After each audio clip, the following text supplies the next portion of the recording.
Hello, welcome to the stream. My name is Jinx, and this is Live Free or Die Bard, episode 10. Our house rules in the middle of our game. Sorry about some technical difficulties we had. I made a mistake of updating my broadcasting software, which then decided not to work anymore. Because that's what you do when you update things, is you make them worse. So don't do that. Now all my settings are messed up. So if anything is not coming through clearly, if you're having any audio or video issues, please let me know in the chat, and I will attempt to correct it on the fly. So apologies for that, about the delay. Live Free or Die Bard. What's the stream about? We are building a 5th edition Dungeons & Dragons campaign from scratch, from the ground up. We are doing it on obsidianportal.com. The web address should be there in front of you. It's Live Free or Die Bard, all one word, .obsidianportal.com. You can go there and check out the site and see what we've updated and see what's going on and read all of our adventure notes and cool stuff we've got there. See all of our other cool media things and whatnot. Obsidian Portal, if you don't know, if you are new to Obsidian Portal, it is a campaign management website, and basically you can use it to showcase your role-playing games. You can use it to play play-by-post games. You can organize email games and other gaming events if you are playing in person. You can use it for character handouts, etc., etc. We are using it so that we can put all of our GM notes up in the public view, so that if you want to in the future, when we're finished with the campaign, you could run the campaign from the website and have access to all of our cool information. So spoilers, if you do plan on being a player in this kind of campaign, you will get some spoilers during the course of watching the series. We are 10 episodes in. Congratulations, us. Up to this point, we have built the site to where we want it. We have made some little tweaks and changes to it. We have added introductory notes. We have built characters. We have built player character archetypes so that we can be thinking about what to do for them during the course of the game. We have made maps. We have made props. We have done lots of note taking. And we've got most of our first adventure complete and almost ready to go. We're going to be working on that some today. So, where should we start? Since we got a late start, I'll just jump right in with a handful of things. If you are watching our other stream, our other weekly stream on Tuesday nights with Kalak, I'm calling it Kalak Hacks. He's teaching you how to code custom CSS, custom style sheets, to make your page even cooler than it probably already is. On Tuesday, we learned a specific lesson about, I think I pulled up here, yep, one of these, here it is. We learned a lesson about how to change your fonts if you want to add some Google fonts. To get to this, here, I'll show you what Google Fonts looks like, by the way. This is the webpage for Google Fonts. It's fonts.google.com. It's a bunch of freebie fonts that they've collected. You can go through and search and find exactly the kind of stuff that you're looking for. They've got, it's hundreds and hundreds, I don't remember exactly how many, 960 font families, and then within that I think they've got different styles of the different fonts for that sort of thing. So you can go through and search here. It's a little difficult to search sometimes. It doesn't give you a lot of options, but you can dig around, find some cool stuff that you like, and then add it to your OP page, which, if you go to your sidebar, when you have your OP page, it's down at Settings. Then you go over to the far right-hand side tab, Advanced, and you can go down, and this is where you put in your custom CSS in this field here. To do a Google font, to add it, it's really easy. You click the little plus button and then you type in the name of the Google font you want to add. It will go fetch it for you, put it in here so it's ready to roll. What do? You do need to put something in here to use the font. You can use it for all of your paragraphs by putting a P here. I'm using it only for my header 3. This is the only thing that I want here. I'll highlight this. You may need to zoom in or full screen if you want to see this up close. But basically, this is the format, and this will affect all header 3s on your page. So be aware of that. You can change that and have it only affect certain things.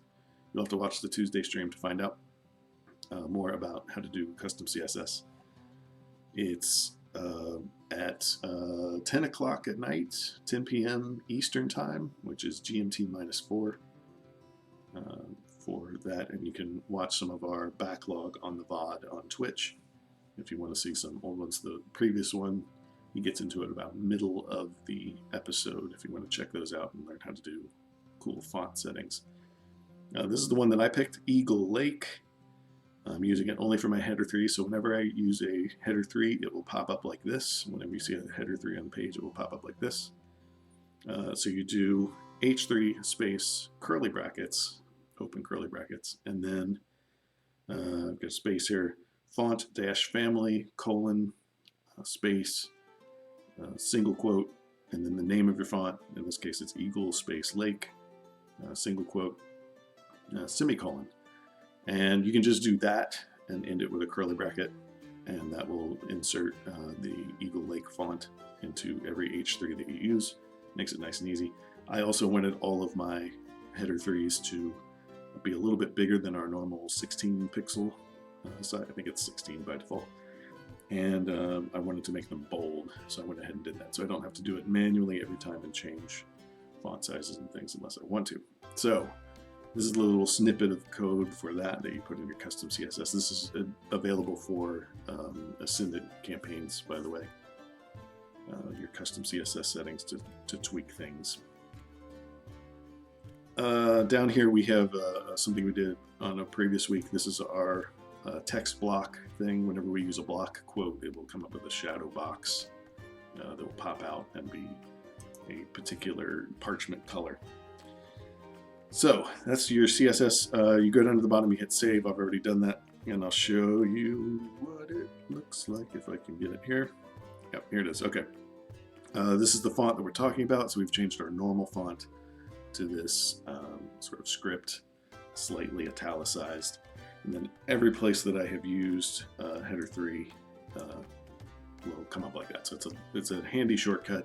If you want to define it more closely and say I only want this in certain sections of my page, you can do that also. Again, you'll need to watch the master on Tuesday to find out all the ins and outs of CSS. But so yeah, all of our little things now are this cool font. You can go in and change that at any point. If you find a better font, one that you like better, just go back into your CSS, change that word, add your Google font with the plus, and then you get a new font. You're good to go. I'm not going to change too many others though for now, but that option is available in the future. What else did we want to look at? I did want to mention we do need to do some cleanup on our.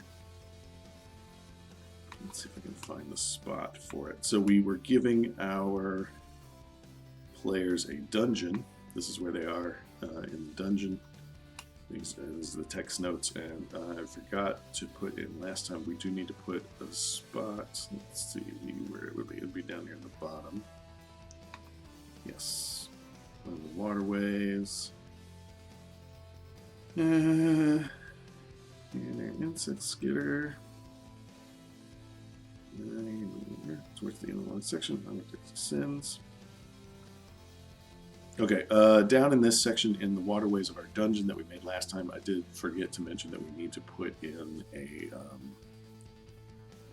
way into the mansion itself, which was, I'll start pulling my maps up in here so you can see, but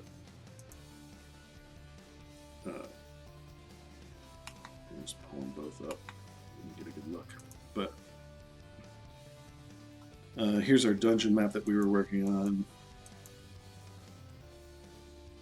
So they have access to just a chunk of this dungeon that will eventually run the whole width and breadth of the city. And then down in this section, if I can get them to line up correctly, we have how they are accessing. Let me see if I can get this just so. That's about right. So they will be accessing, we want them to have access to the mayor's mansion, which is where the next chunk of our adventure is going to take place, in the mayor's mansion. So that's about right there. So that would put them somewhere in this little area here. So we'll need to add a little section about that. So you go to edit your adventure log post, which is the little pen and paper in the upper corner. And then we're going to scroll down almost to the bottom where we had the waterways, which is our little canals that they can get here and there from. So we're going to add a little portion, which I wanted to include. Let's just do it right behind this part. So we'll do another block quote that will give us the pop-out thing, which is how we're indicating to our GM that they should read this section out loud. So you do block quote and then quotation marks, and then you're going to end it with this slash block quote, which I'll just copy paste. And then in between the quotes is what we want to put. And this will be bold and pop out. So this will be the when they find some sort of grading that gets them into the mayor's mansion. And let's put in the ceiling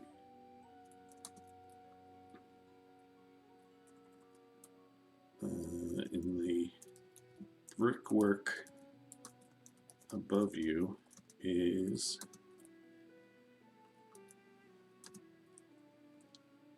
a small opening with an old rusted ladder set into the masonry.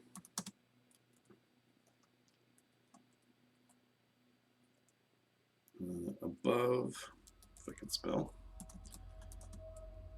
you see the backside of a woven rug held in place by an iron grate on hinges.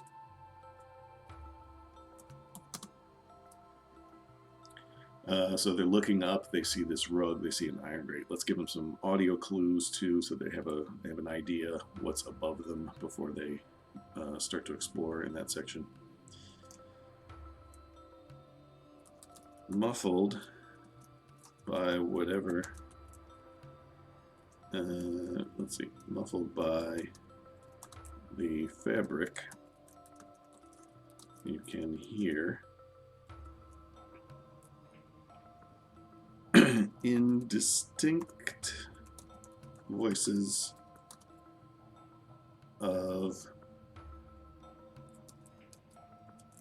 kitchen workers shouting food orders. We'll leave it fairly indistinct for now, let the GM fill in details if the players need that. So this is their way into the mansion. In theory, they may try and go up here right away. They may not, but we're going to leave that for the mansion section of the adventure, which we will need to put into some parentheses for our GM notes.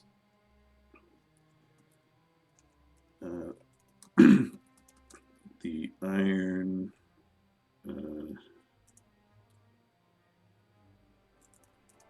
grate can be easily opened, but the hinges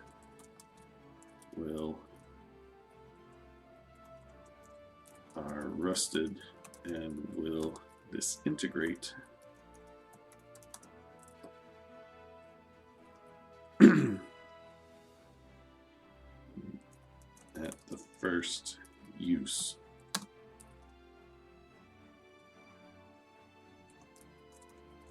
Above the grate is a rug and a barrel half full of potatoes.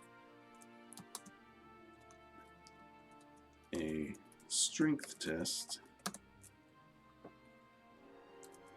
will tip it over. The opening leads to the kitchen pantry in the mayor's mansion. And then when we go to write our adventure notes on the mayor's mansion later on, we can include that. If we have like an A4 or something like that, some map position, we can put that into this section, come back to it. But that's that. Let's give this a title, which would be, I think we need another H3. So this is another one where we can use our H3, which will give us a nice pre-formatted, cool hand script font in that eagle font. So we're going to call this Trapdoor to the Mayor's Mansion. Let's preview it. Actually, let's just go ahead and save it. And we'll move on from there. It's been a little slow today. Sorry about that. Lots of technical problems today. While we're waiting on that, let me go back to this map here. So basically, this is the town so far. If you've missed some of the previous stuff, we have our heroes have entered in. We've given them a description of what's going on in the town and hooked them into some of the plot that's going on there. We've hopefully lured them back to the Heartbreak Inn, where we've given them free room and board as payment for clearing out the cellar from rats. From the rat cellar, they find a passage, which leads to our dungeon, which gives them the first glimpse of the underground underneath, and gives them their first interesting clue, which this is a prop that we made a couple of weeks ago. Not yet painted, but we've got the texture on some foam board. We cut it out. We're going to make some more of these eventually. That's one of our 8 dragon scales for our octave key puzzle that will be sort of the crux of what they need to get in order to get into the main central chamber in this dungeon in later adventures. That'll be probably a little bit closer to level 5 is where I plan on having that happen. So the bulk of these first adventures, level 1 through 5, they will be collecting those keys, hopefully, and trying to get into this main chamber. They will eventually have explored all the dungeon around that main chamber. Inside the main chamber, spoiler alert, is a giant rock organ, which is capable of magical, epic power, cool stuff. And that's the main sort of MacGuffin of our first chunk of plot for our low-level adventures. So, and then this is the Mayor's Mansion, where we're going to be focusing on today. So let's see here. Okay, we've saved. Let's go all the way down. And then here's the section we just added. Trapdoor to the Mayor's Mansion. We've got our written, our readable section here, and then our GM notes right below. Okay, so that finishes up our little dungeon stuff that we needed to do from last time. I'm sure there'll be a few more details that we can add along the way, like whatever room that leads to in the next adventure. We can come up with some stuff if they decide to go up there right now. What happens to them. Hopefully they will not want to get caught by the people that live there, and everything will be good. But that's what's there. So, next section, we started working on this last time, part 3, the White Wedding. This is the role-playing section. If you'll recall, we are trying to give all of our different styles of role players stuff to do. So we've got a little bit of dungeon exploration, a little bit of role-playing, a little bit of puzzle solving, a little bit of traps, a few monsters so far. We've had to fight rats with an extra tea. So the White Wedding section. They have to leave the dungeon at some point. We have our GM notes say that they will encounter Evie Nix, who is our NPC that we have, who is our bride who doesn't want to be. I'll move her up here so you can see her above my head. She's a young, sad-eyed girl desperate for freedom. We've established that we have voice and mannerisms at the beginning of our character descriptions for characters that the GM needs to roleplay. We have what she has in her possession. In this case, it's the 2 tickets to Paradise, which is the name of our adventure, Paradise City Masquerade Ball. So they get 2 tickets to get in. If there's only 2 players in the group, that's nice and easy. They can get in, no problem. If not, they will need another way to get the rest of the party in. And we even have a love triangle option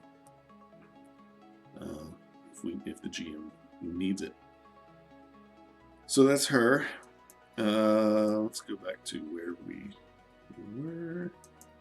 Here it was. Okay. Okay, she explains her forced marriage. She begs for help and gives the party the 2 tickets to the Paradise City Masquerade Ball to try and get her out of her wedding. She's being married at the ball, and they need to either, they can choose to disrupt it, they can choose to try and rescue her beforehand. They can ignore her completely and we can move on. It depends on the group. You never know what you're going to get, so always have your options ready. Speaking of options, here's our little cool drop-down awesomeness that you can get. I forgot what this is called. Is it accordion? Yeah, accordion. So if they want to do anything, I did add fast talk as another option down here. So we get the backstage pass. The Masquerade Ball is hosting tryouts for a group to entertain the partygoers, and the Avengers might be able to get a job working for the hosts. That's the one that we're going to focus on a little bit today, and when we make our custom rules. But just so I can show you what the other options are, we have a stealth entry option. They can use the recently discovered dungeon passages disguised as forged tickets or some other dishonest means to get inside the mansion. So if they have the tickets, they could potentially forge them. I think that would be maybe a wisdom or an intelligence kind of test. They would need materials to do that. They might have to spend some money. That's an option if they want to go that route. If you have a roguish type group and they want to do that route, that's definitely something they might go for. The other option is fast talk. I've not defined this one yet. We can go in and find that. I'll show you how to do it. Fast talk would be the one where they're just going to charisma their way into the party, whatever they need to do. And then we'll have our resolution will be the next section, the part 4, Ballroom Blitz, when they go in, meet some of the town notables, meet one of our bad guys for the first time, and then have some sort of either a battle or something similar where we conclude the adventure. Okay, so let's go back. I'm going to edit over here. So this is the little edit I was talking about, pen and paper. I'm going to click that to get to our editing menu. And then what I want to do is just add a few things down here at the bottom before we move on to indicate to the GM what some fast talk options might be. Because you want to be prepared, but also have some flexibility. In terms of that, sorry, slight being slow. Some of the fast talk options we could add, since they know somebody in, they could try and talk their way into extra tickets. They could potentially go around town and ask for information. They could talk to the mayor is an option. He's a sympathetic figure who is currently being used and abused by the Church of Rhea, who really controls the town. You might be able to get through to him. You could potentially also they've met Priscilla, who runs the inn. She might be able to get them in contact with somebody who can help them. Something along those lines. They can just flat out lie to the guards. They could join the catering crew. Lots of different ways to do that.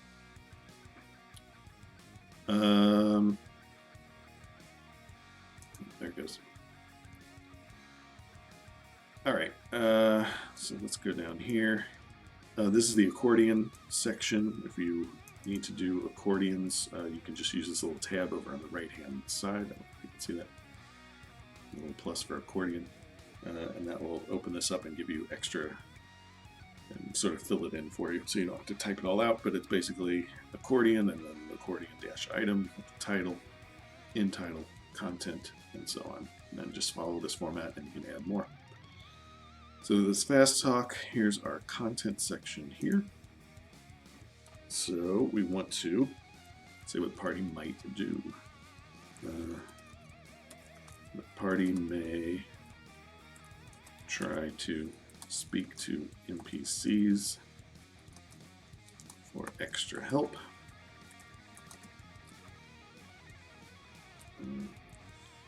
Talk to the guards at the mayor's mansion to acquire more tickets.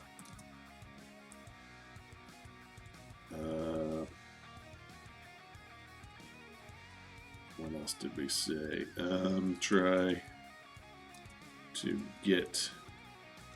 to sign on as wedding party servants, or lie about their heritage and pretend to be nobility.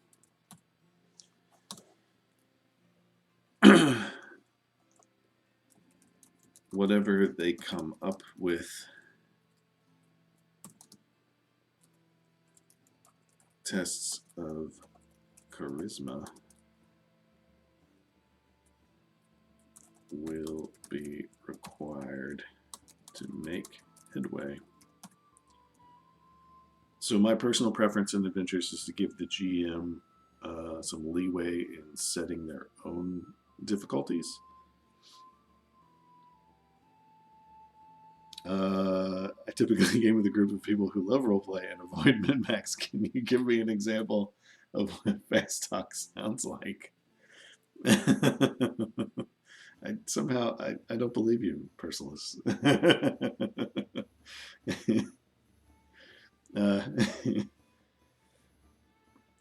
It is quite a group, I'm sure.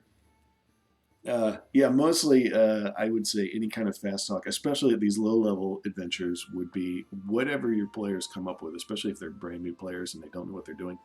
You're going to want to give them lots and lots of support. Remember, one of our character archetypes is Norbert the Noob. He's never played before. We want to get him enthused about gaming and have lots of success early on. So all these little low-level, level 1 adventures are going to be super easy. So I would say whatever they come up with that sounds plausible, like any of these. If you have, let's say I just heard about a character yesterday that was a wizard that used cantrips to be a chef, and you could do something along those lines if it happens to match, if they have any characters that happen to match somebody who would need to be in a mansion for a big town party. There's going to be lots of people there. You can easily blend in. So whatever they come up with, roll with it, make it seem plausible. At level 15, level 20, if they start coming up with things that are not plausible, then apply harsh logic, I would say. and you can say that at that point they need to come up with better stuff. But I would say anything at level 1 is going to be acceptable for the most part, unless it's completely ludicrous. But if you like those kind of games, go with the ludicrous part. That's cool too. Yeah, I would say if I were a character trying to get in and I wasn't going to do the backstage pass option, I would talk my way in as a servant and say that go pick up a box and just walk it in. And if anybody questions, say that you got hired on as extra help and do a charisma check. But that's just me. Okay. So that's our, that's that. So, oh yeah, I wanted to do, this guy's worth tickets, whether it does slots meets get second mansion. Yeah, I think that's good. We'll let the GM decide on that one. Okay, so don't forget to save once you made a change. All right, that's the normal speed that the site takes. So nice and quick. And we get it down there at the bottom. All right, let's talk about that option 1, which is my personal favorite and the one that I'm hoping that people go for, because that would get them into the bard thing. Yeah, no problem. I have played in some of Percival's games before, as full disclosure, and he's pretty good at whatever the players come up with. Roll with it and get the adventure going. That's one of his trademarks. So he already knows what he's talking about. He's just messing around. Okay. Okay. So this masquerade ball. What I was thinking here was, since they're already, hopefully, if they've done their character creation correctly, they're already some sort of entertainment troupe of some kind. That's why they're together, and they've come to this town for a job. This would be the perfect opportunity for that. So we have the Masquerade Ball hosting tryouts for a group to entertain the partygoers and adventurers, and they're getting a job. So who are they up against? Let me find this. Okay, so we have the Carts.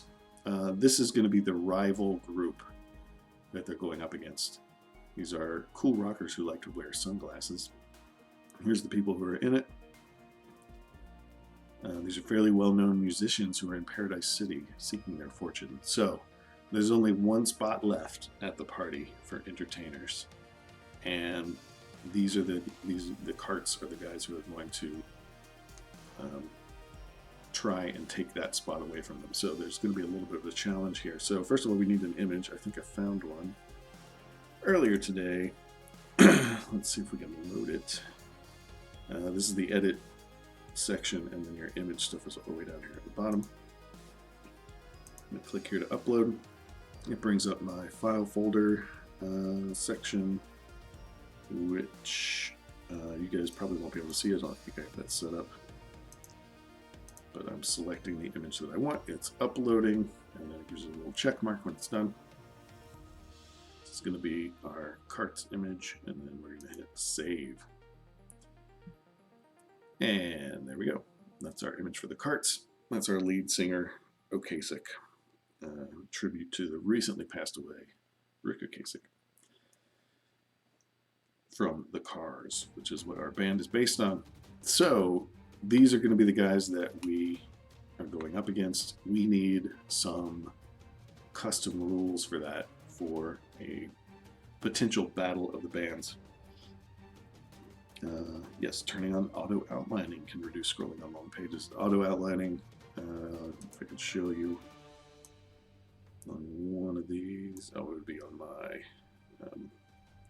my wiki probably. If I can pull that up. Yeah, it gives you a little table contents over here on the side. If you have that on, that's a little checkbox you can turn on. So we need some custom rules. We can put that in our house rules if we want. I think that might be a decent spot for them. We will add it to this section, so go up here to edit. So normally, let me get this here.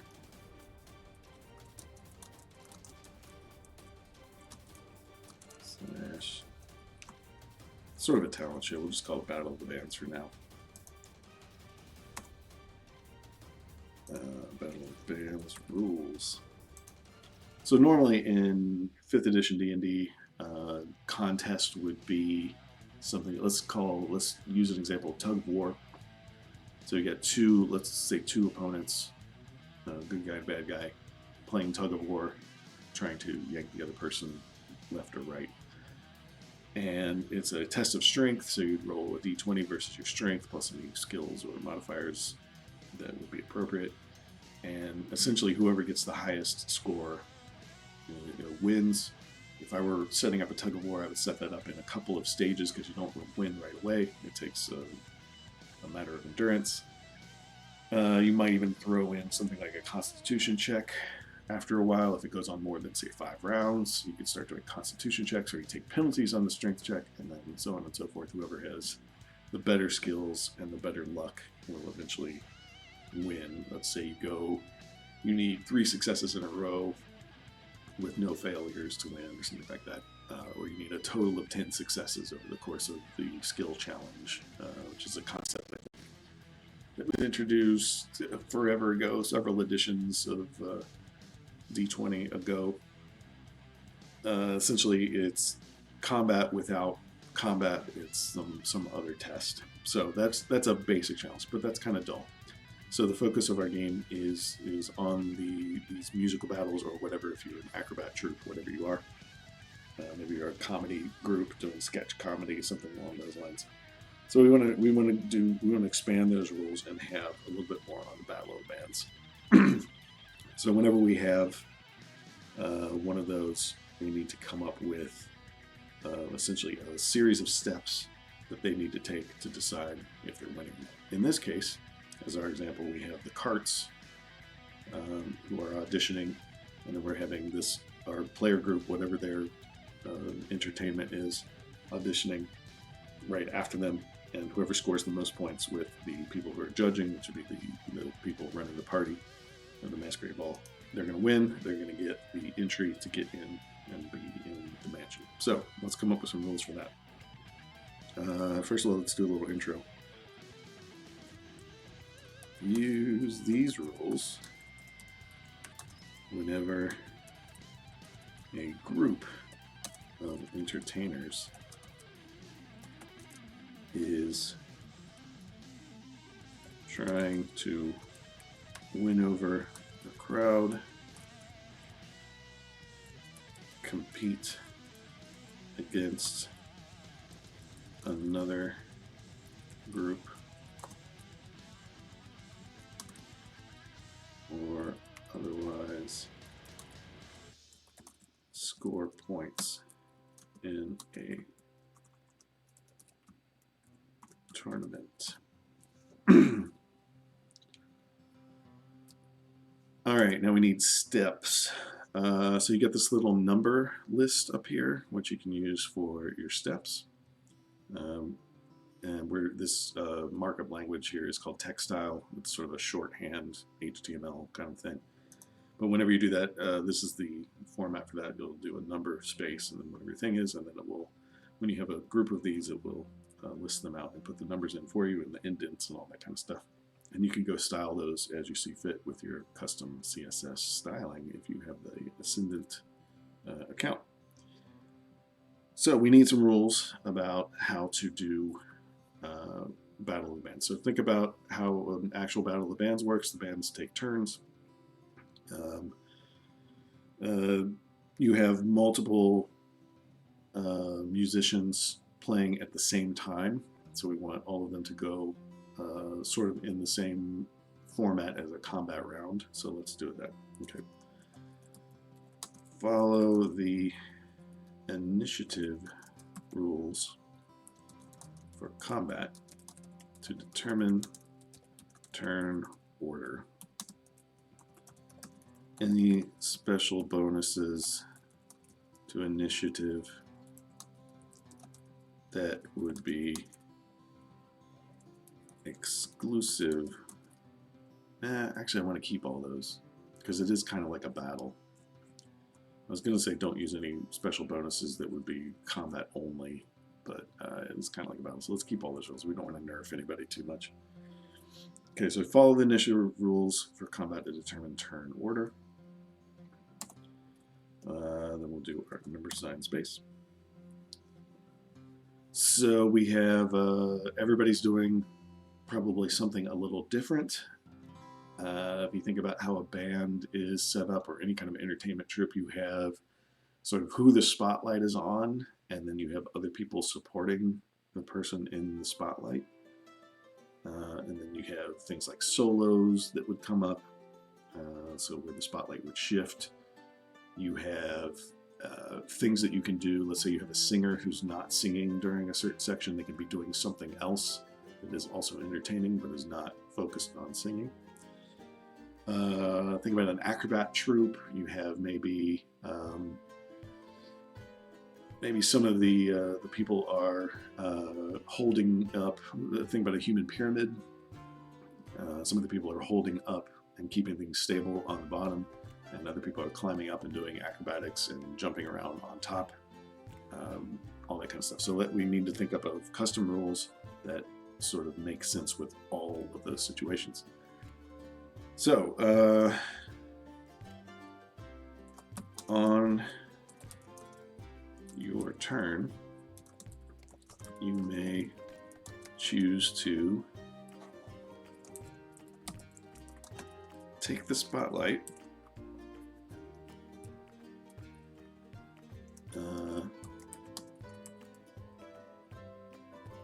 let's see, we need a good term for passing the spotlight off to somebody else.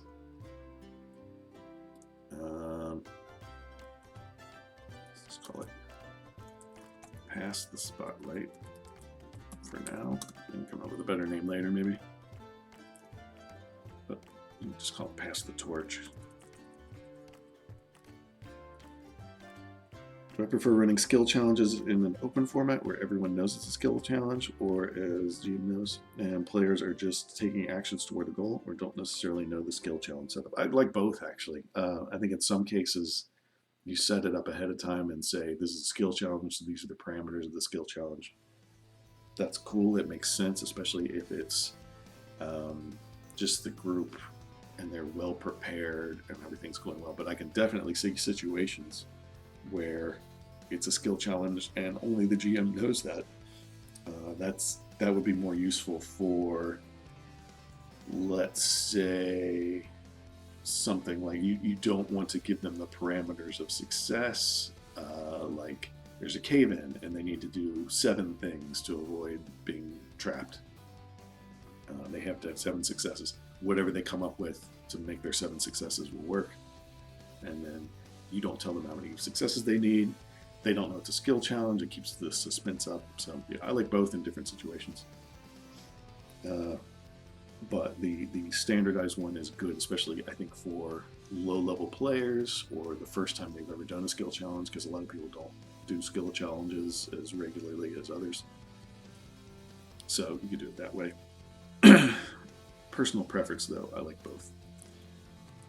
Okay, so we've got things you can do, actions you can do on your turn. Actually, you might, I don't know if you can combine bulleted lists and numeric lists or not. Let's try it. What's the worst that could happen? What could go wrong? On your turn, you may choose to let's see here. We'll try 1 bullet point for now and see if that works.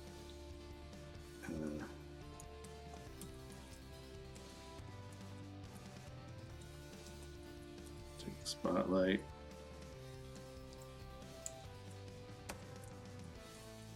Pass the torch.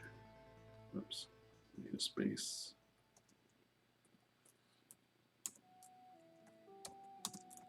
Play support. So support, I'm thinking of things like rhythm guitar, bass guitar, harmonizing. If you are the harmonic part, that might actually be a whole separate thing. Yeah, we want to keep it fairly simple. We don't want to make it too complicated.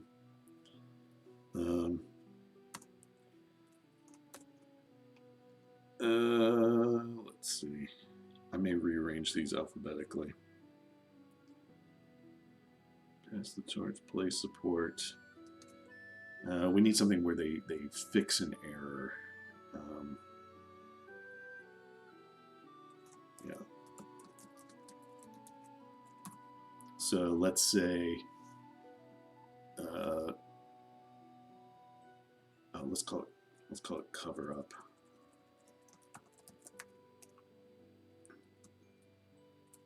Cover for someone.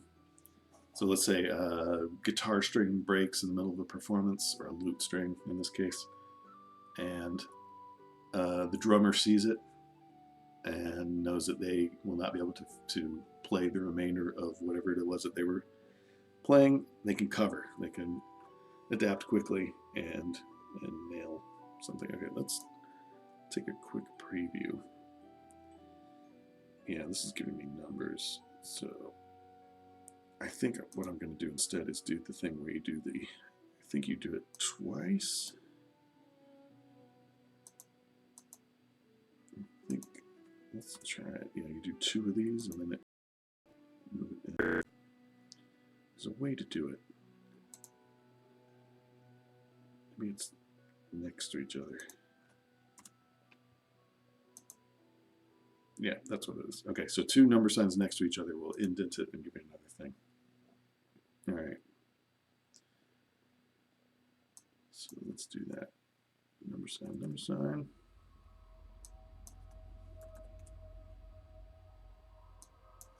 And I think you can go in even more than that if you want to. All right, so you follow the initiative rules for combat. On your turn, you choose to take the spotlight, pass the torch, play support. Let's make sure I've got spaces correct. Cover for someone when they make an error. That's probably good for now. We can come up with more stuff later on if we think of anything else, but that's good for custom rules. We want to keep it relatively simple, maybe test it out a little bit, and then add to it later if it needs more depth.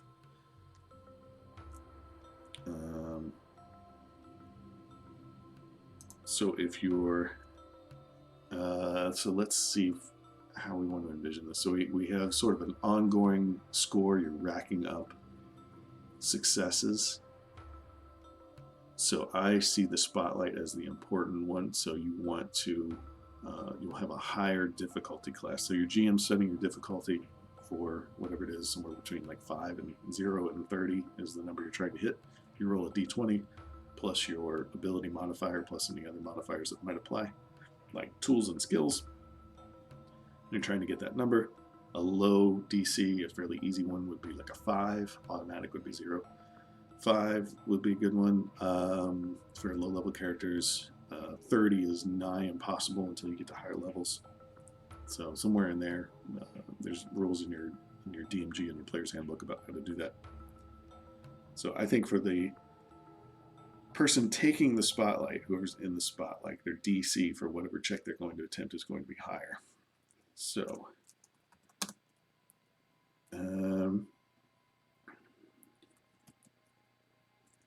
so we want them to increase the DC of the next check to raise the bar. What's the bar? So we're in a competition. So the bar is between, let's say, 2 competing bands. You have, let's say, I don't know, Muse versus Nirvana. I'm just picking randomly. Both really good bands. The only way to beat each other is to keep raising the bar, do a way better performance than the last person. So you start off with your DC is low. Whoever's in the spotlight raises the bar up to a level that they think is appropriate, makes their check to see if they get that check.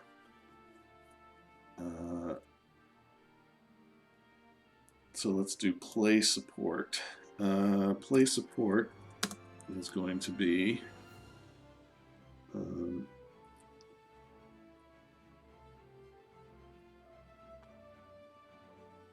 make a check to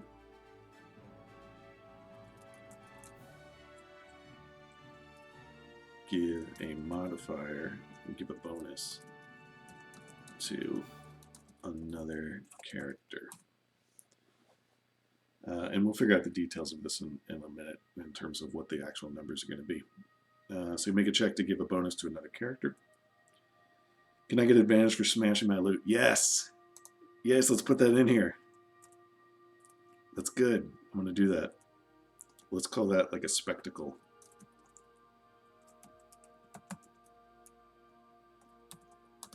So spectacle. No, let's just call it smash the loot. I like yours. Smash the loot. Do something spectacular to add a final bonus.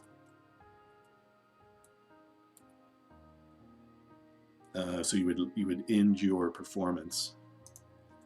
So end your performance with something spectacular to add a final bonus to the bar.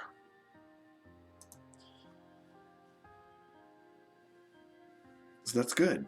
Yeah. Smash the loot. I like that. So let's see. Cover for someone. Okay.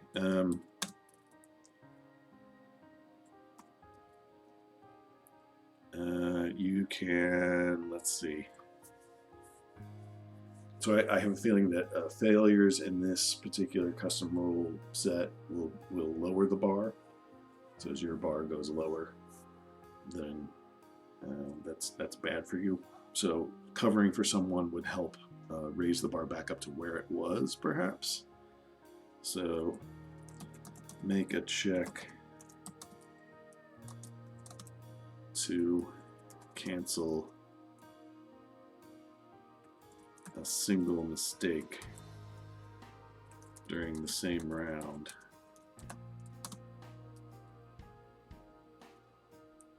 That lowered the bar. And I think passing the torch, what would be the purpose of passing the torch?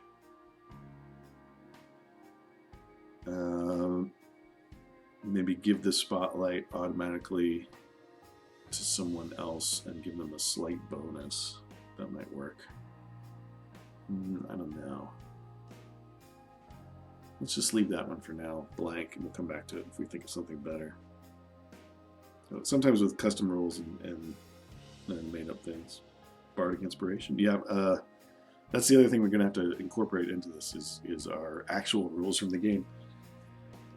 So you have, as Philos mentioned, gaining advantage. That's where you do something interesting and DM grants you advantage, which means you get to roll your d20. You get to roll twice and take the better of the two. Also, you can have disadvantage if you do something that earns you disadvantage. You roll twice and take the worst. So let's go to our bard rules in our player's handbook and talk briefly about Bardic Inspiration. For those of you who've not played D&D before, Bardic Inspiration is essentially you take your action, you inspire others, and give them some sort of a bonus depending on what edition it is and what level you are. That bonus changes. In this particular edition, for our low-level characters, you inspire others through stirring words or music. To do so, you use a bonus action on your turn to choose one creature other than yourself within 60 feet of you who can hear you. That creature gains one Bardic Inspiration die, which is a d6. And then once within the next 10 minutes, the creature can roll that die and add the number rolled to one ability check, attack roll, or saving throw it makes. These would be ability checks for a skill test, test of skill. The creature can wait until after it rolls its d20 before deciding to use the Bardic Inspiration die. must decide before the DM says whether the roll succeeds or fails. So in this case, they'll probably know the DCs of most of their checks. It'll be fairly static. So once the Bardic Inspiration die is rolled, it's lost. The creature can have only one die at a time. You can use this feature a number of times equal to your Charisma modifier, a minimum of 1. Then you regain it after a long rest. So if you have actual bards in your party, they will have an extra advantage because they can use their Bardic Inspiration. There's some other skills and spells and things like that that you could definitely use during a performance that would also be helpful. So we do need to account for that in our rule set. So whatever it is that we give in these custom rules, we don't want it to exceed that bonus that a bard gets as a special ability, which goes up as you go up in levels, I think, too. Because the general rule with making rolls is that you don't want to go crazy overboard, so you don't unbalance the game. So we need something that's equal to or less than Bardic Inspiration in terms of our little bonuses and such. But that is one thing you could do. Let's go ahead and make a note somewhere in here.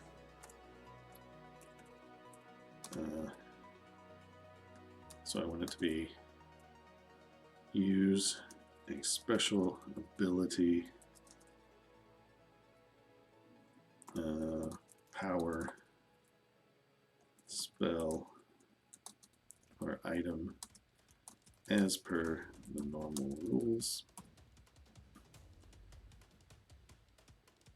I think that would be acceptable. You won't be participating in whatever it is. You will be generally breaking away from the thing, so you won't be able to do that necessarily while you have the spotlight. That may be something to think about there.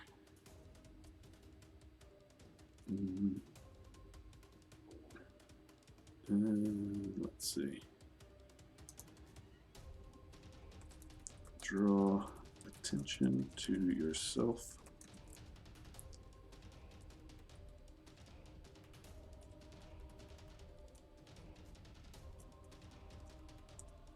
And make a skill check to increase the DC of the next check to raise the bar. It doesn't quite make grammatical sense. Let's see here. Skill check to increase the DC. Let's just say to raise the bar.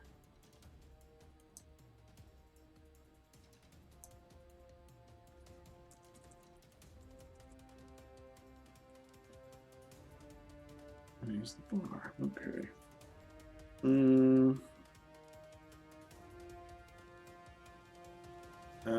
So I'm thinking for our bonus that needs to be less than a D6 for playing support. I think the bonuses need to be pretty small. In 5th edition D&D, if you haven't played 5th edition, but you've played other editions, I think +3 is a pretty big bonus in 5th edition. They don't often get a lot higher than that. So we want to keep it pretty low. That's why a D6 is huge, because you can get more than +3. So I think we need to make it an optional thing for the play support bonus. So let's use a semicolon. Make a check to give a bonus to another character. DC 10 grants +1. DC 15 grants +2. DC 20 grants +3. At low levels, DC 20 is pure luck. If you get a DC 20, it's almost, you can't guarantee that hardly in any way. DC 10 is slightly challenging, but not impossible. At higher levels, DC 20 is easier to obtain, but still not guaranteed every time, unless you've specialized extensively in one particular thing. So, we have a couple of DCs now. Again, this will be where they roll their D20. They will add their ability modifier that would be appropriate, probably charisma in the case of band type things. We're singing, same with any kind of comedy troupe would be charisma. If they're doing any kind of physical comedy or physical acrobatics, that might be dexterity, it could be strength, it could be constitution, depending on what it is. If they're doing something really clever, it might even be intelligence or wisdom, something along those lines. So, we've got that. We know how to raise the bar. We'll have to decide what the bar starts at. I assume that the bar would start at 0 and then you set it as the group. And then if you fail checks, the bar drops. So let's put that as our goal up here at the top. The goal of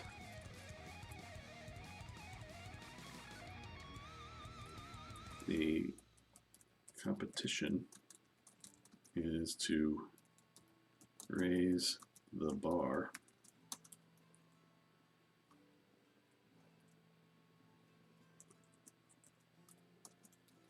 by doing by performing impressively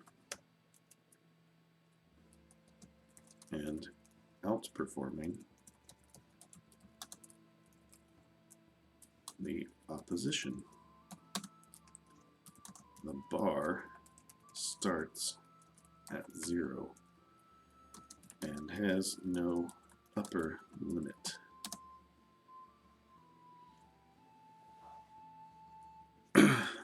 The bar can go negative.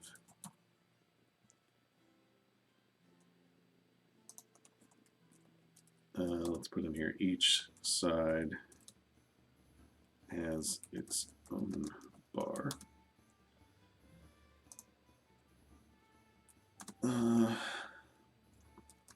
The troupe of entertainers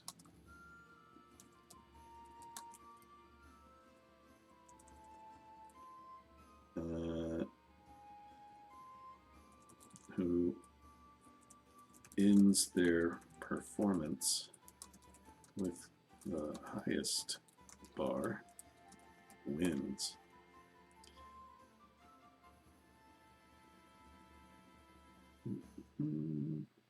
Okay.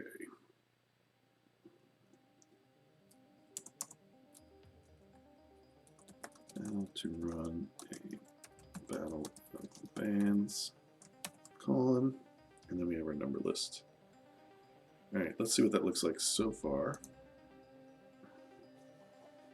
Oh, it's being slow again. So while it's thinking hard,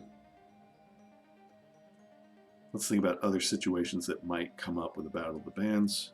So your players are trying to raise their bar up to a certain point. They generally know their own stats and skills. Let's say they go first and they don't know much about the other band. They're going to want to raise the bar fairly high so that the other band can't just trounce over them and beat them. They have to decide how long. We might have some sort of endurance kind of a thing at some point, how long a set that they want to play. We also don't want it to take up too much time.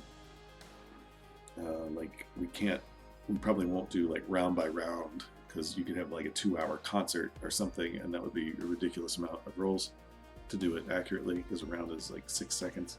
So we will only do a sort of a limited number of things. They could maybe choose to take after 5 rounds or something. They can start making endurance checks, something like that. But we'll figure out the nitty-gritty details of that.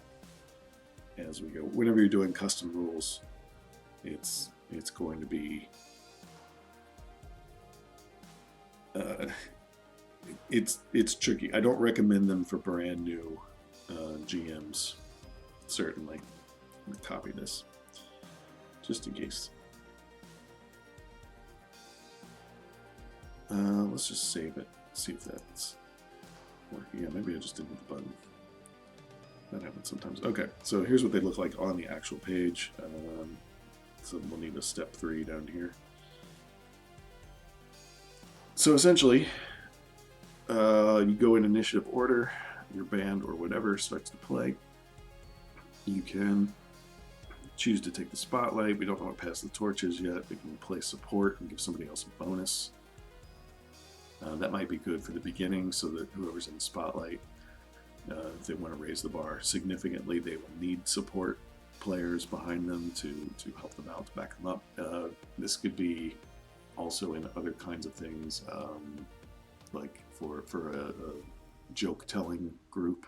It could be like the straight man, might be good sport, stuff like that. So there's lots of different roles you could fill.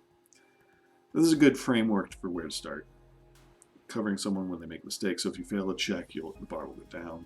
So we'll need to put that in there. And then smash the loot's a good one. End your performance with something spectacular to add a final bonus to the bar. But it's a risk because if you screw it up, then the bar goes down at the last minute and there's no way to fix it. So I like that. That's good. All right, that's a good house rule. Good start. Let's. I had a couple other things I wanted to talk about. One of them was the carts themselves. Where did I have the carts? In here somewhere. I'm going to move them. No, they're someplace. Let's go up to the carts.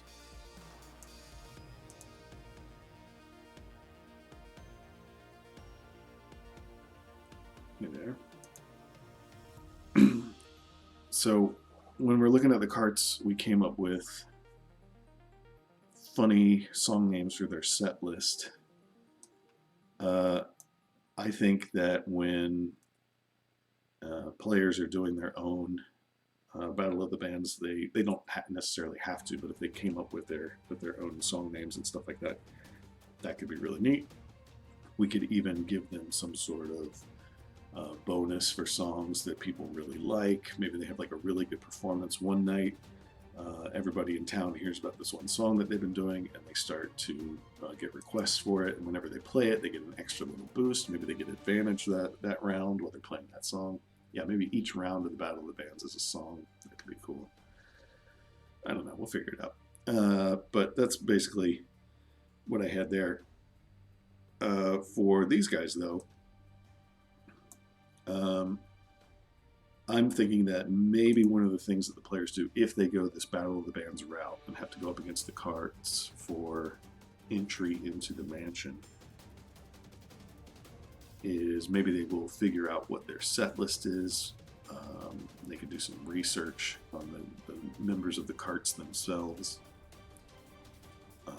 But if you're really into the funny pun stuff, we could even pick one of these songs and write a couple lyrics for them.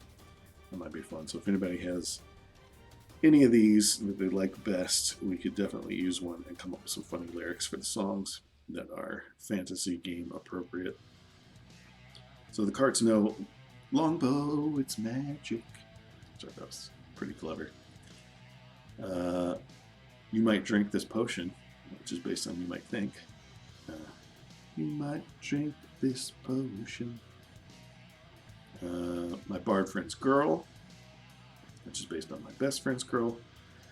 My personal favorite is Who Will Revive Your Gnome Tonight?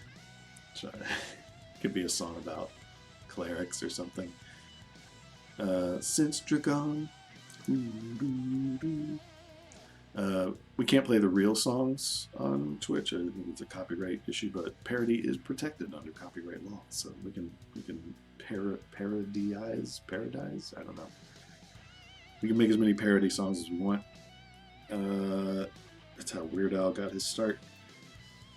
I know a night she drums. That could be good for bard / paladin multi-class combo. Get the 10-foot pole. That's another good one. I might make lyrics to all these eventually. You're all I've got to smite. Revive the gnome. Yep. Who will revive your gnome tonight? That might be worth writing down some lyrics for.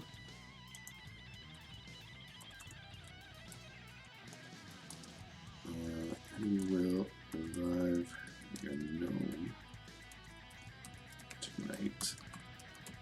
Lyrics. All right. Drive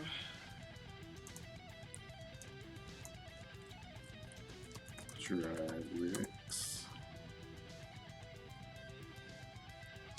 So if you don't remember this song, it's "Who's gonna pick you up when you fall?" It's kind of a slower ballad kind of a thing.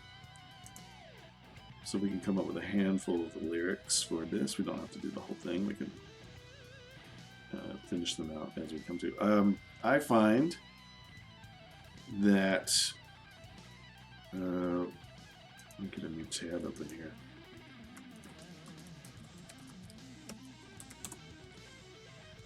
There are a couple of websites that are useful. The Rhyme Zone is the one I use for general rhyming. It's a little outdated in terms of what it looks like, but it's really good. Just feed it. Oh, we could totally have like a Michael Jackson bad guy later on, the king of pop. They'll have to deal with him at some point. Maybe we'll have like an army of zombies he can summon. He's got special like maneuvers he can do where it's like, oh, is he walking backwards? I can't even tell. It's crazy. How is he leaning like that? It'll be really fun. Like a mega bard that they have to deal with. That could be pretty interesting for a bad guy. Anyway, though, the rhymezone.com is a good one because you type in your word that you need to rhyme. It will give you exact rhymes, which are rhymes that fit almost perfectly every time. It'll give you all the ones here that are, these are all real words, but all the ones that are dulled out are uncommon words or foreign language words. And then the ones that are bold and blue are the more common words and the more exact rhymes.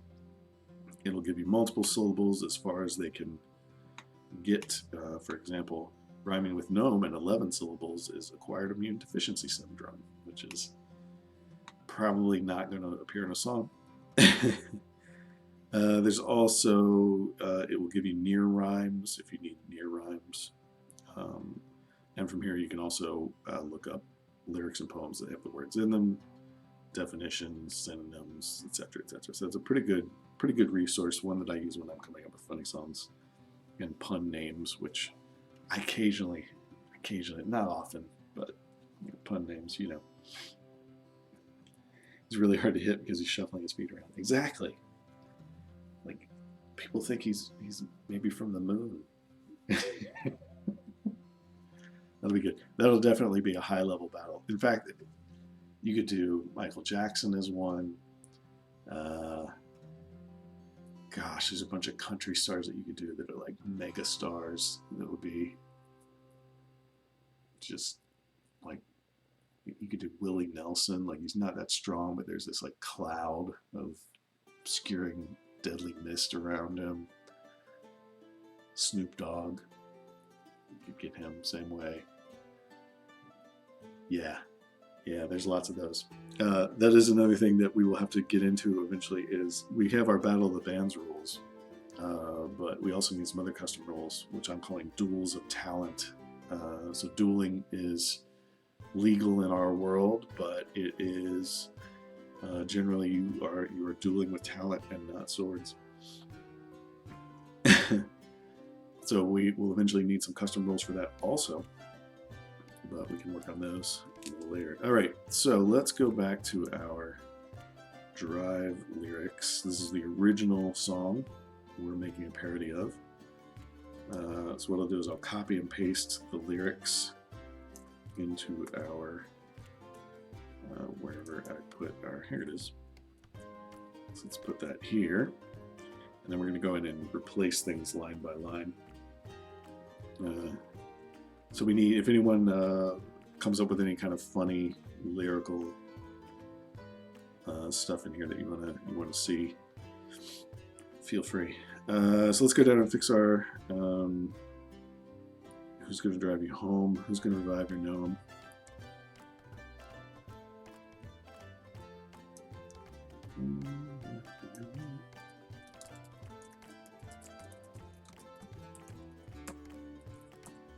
Tonight. So copy and paste.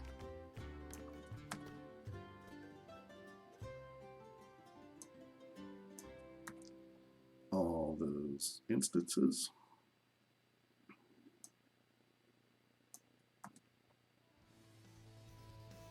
Not that many. It's not a super long song. These guys were around in late 70s and the 80s.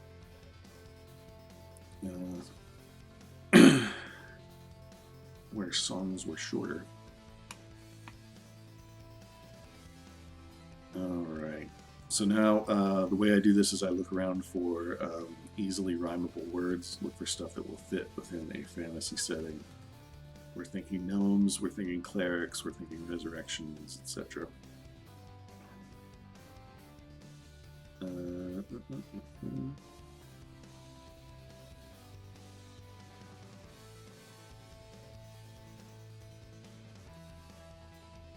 Attention.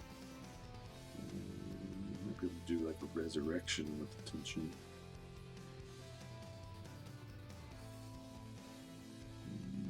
Let's see.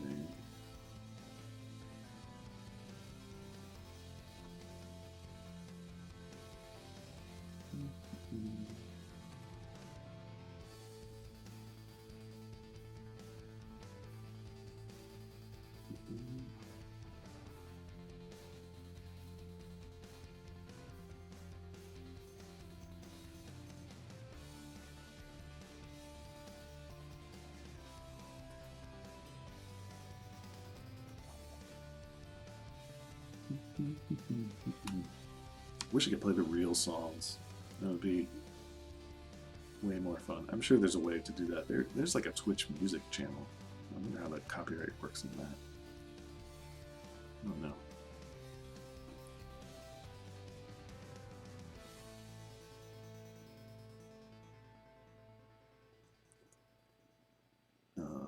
Things and rings might rhyme. But who says your magic rings aren't so great?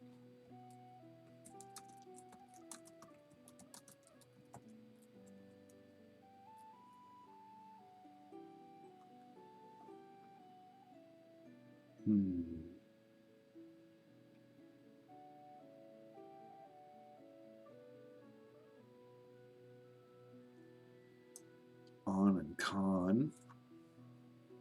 That might work.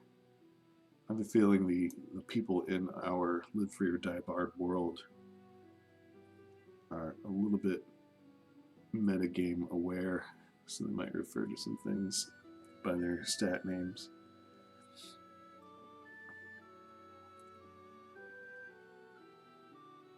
And we've got no con.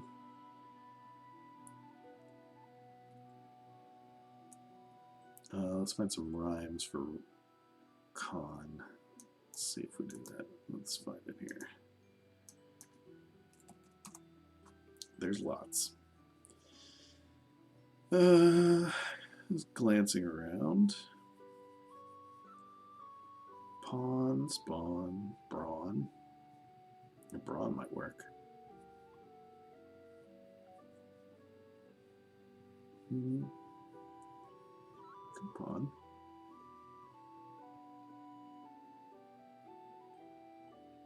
Live on, that might work. Fits with our theme.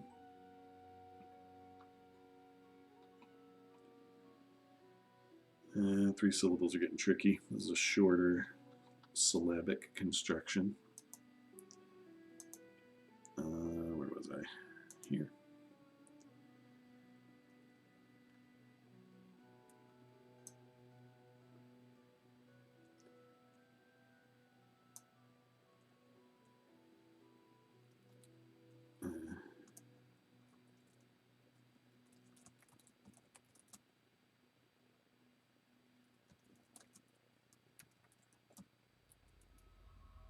How about debuff Gibran?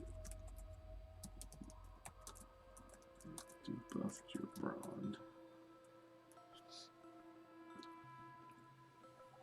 Battle's not going well. It's too late. The party's gnome just fell. What's his fate? That's good. Let's find a spot for that. Where's late? There it is. Right at the top.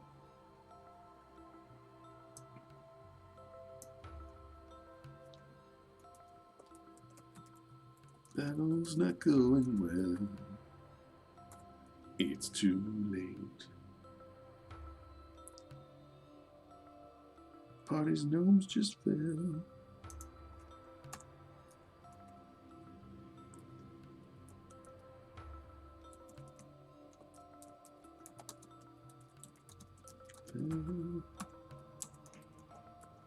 What's his fate?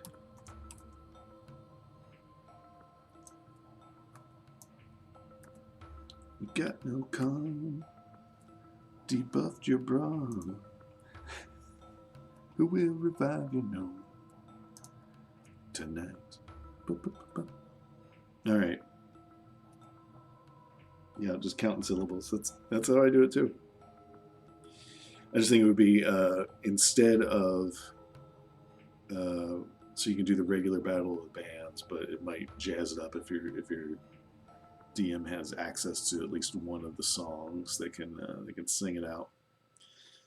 Oh, we do need to put what this is to the tune of "Drive" by the Cars.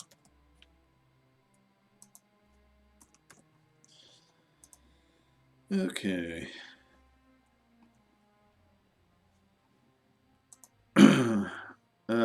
So we can keep going with that if you want to, but I can work on this later also. But you get the general idea. That's how you do it. Oh yeah, by the way, when you do that header 3 custom thing where you add a font, some of your titles inside the page will also change to their header 3s. So just a heads up. You can isolate those and make them not that if you want to. I was just doing the quick and dirty way. So now they got a little bit of a song if they need one. I probably wouldn't do more than one song on these, but all the bands that we do will try and come up with some funny songs. If anybody thinks of some better lyrics that they want in here, please feel free to put them in the comments, in the chat, wherever you happen to see this video, add them in, and I will do my best to include them as we need them. All right. There was one other thing that I wanted to touch on before we wrap things up, and that's a little discovery we had that you have to see. Let me get to it here. Let me make sure you can see this. Okay, this is so the web address for this is Whatabou. So it's WATABOU.itch, which is ITCH.io. You can search for Whatabou. That's what about without the T. This group, I'm not sure exactly. They do little pixel kind of interesting things. And Kalak actually found this thing many months ago, called the Medieval Fantasy City Generator. It's what we use to generate our own city map. It's a little browser-based doohickey, essentially. Let me enable my scripts here. It doesn't run on Java, I think. But yeah, he's improved it recently too. So essentially, it's a sort of a one-button kind of thing. Oh, cool! He added districts. I haven't seen this since he updated. So it's essentially a web application that generates, in this case, a random medieval city. So we've known about this one for a little while. You can turn on and off different features like castles and plazas and shantytowns, etc. You can get different styles of map. Like this is the old style, and then this is the fairly new style. But there's all kinds of stuff. So that's what we used for that. That's their city generator. He's got a bunch of other ones. There's a compass rose generator if you need compass roses for your particular map. I haven't used this one very often, but we can check it out. I think you just hit enter to get a new one. Let me see. Yeah, you have to click on the thing first. Yeah, there it goes. But it'll do a bunch of different compass roses. So if you're map making, crazy cool tool. You got to bookmark this. I'll try and include a link somewhere. Let me type it into the chat real fast so you don't have to go searching.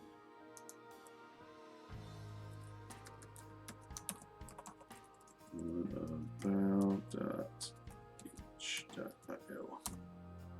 Okay, there's the link to the full website. He's got a bunch of things.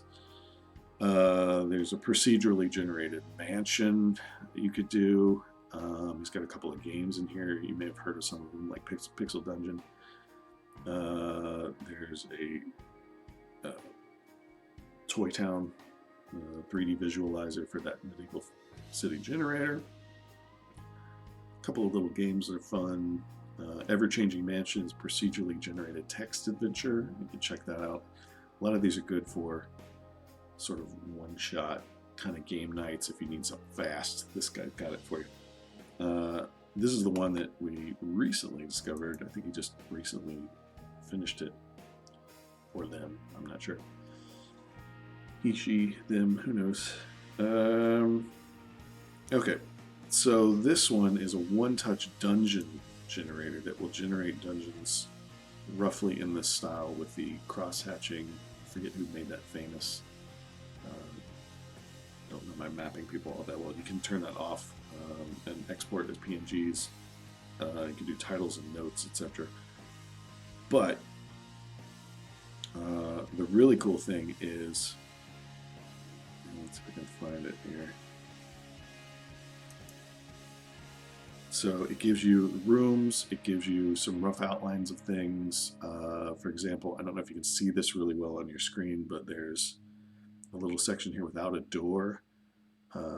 So this would be like a secret room, perhaps, or you could have this bricked over. It's whatever you need it to be during your game. They've got little notes, like in room 1 here, it's a battered coffin containing a scarf and a lamp.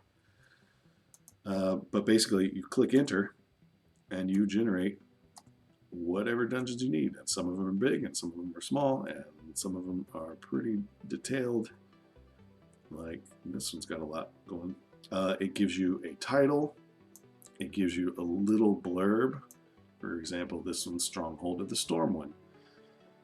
For many years, the Stronghold of the Storm One remained abandoned until recently, was squatted by a gang of goblins. I don't think English is necessarily the first language, but it's pretty close for procedural generation. You can make a couple adjustments. There's what I've noticed. I don't know if I can get it to come up or not, but I'll see if I can show it to you. Yeah, some of them are pretty sparse, but great for one-shots. But whenever it gives you a key, it usually gives you a door for that key. And I've seen it where you get 2 keys and then you find a door with 2 keyholes in it. I have not played with it extensively. We only found it literally yesterday. There's a little small one for low levels. Yeah, here's one with 2 keyholes at room number 3. A notable gate with 2 keyholes to the south, and then room 1 and room 2 both have keys in them. So, just, oh, here's a big one. Forgotten Palace of the Bloodmaster. And then occasionally they will have living people, like this one, a cleric sitting in a corner, so that's good for fantasy games. You can, of course, export them as PNGs and then touch them up in whatever shop program, whatever image manipulation program you like, and tweak them to your heart's desire. Very cool stuff. I would love to see the code behind it because I bet it's awesome. They've got some sample ones down here, which you may be able to see above my head, above my magic hat. Ooh, that looks cool. But yeah, cool stuff. Whatabout.itch.io. Really cool. I had to share that one because that was too neat not to share on stream. Anyway, this one's going to be handy too. I need compass roses for maps that I'm making all the time. Boop, boop, boop, boop. Very neat. Anyway, so stream's a hair shorter than I intended because of our delay. Sorry about that, but hopefully that's all fixed now and good. We appreciate you stopping by and joining the chat and hanging out. We will do a little bit more next week. Hopefully I will be on time. And thanks for being here. Make sure to check out, if you're interested in CSS work and customizing your website, lots of little tweaks. Check out our other stream, Calac, on Tuesday at 10 p.m. Eastern, GMT -4. I'll be back next week on Thursday. Is that? I think that's, is it Halloween? Yes, on Halloween. 11 o'clock a.m. Eastern. And continuing in weeks to come, we will be finishing up, hopefully, our adventure number 1. We still need our climax, where we have the ballroom blitz, where we're going to meet some of our bad guys. We need to finish up our bad guys and some of our other NPCs we need to flesh out. That's going to be a combination of role-playing and fighting and exploration, and we're bringing all of our elements together and hopefully finishing up the first adventure, tightening things up, and moving on from there, and hooking them into the rest of our expanding plot line as they go from essentially level 1, and hopefully by the end of adventure 1 they'll be pretty close to level 2 if they've done all the stuff. That's the goal. Thanks for being here. Appreciate your support. Please feel free to come back next time and join us again. See you next time. Thanks. Bye-bye.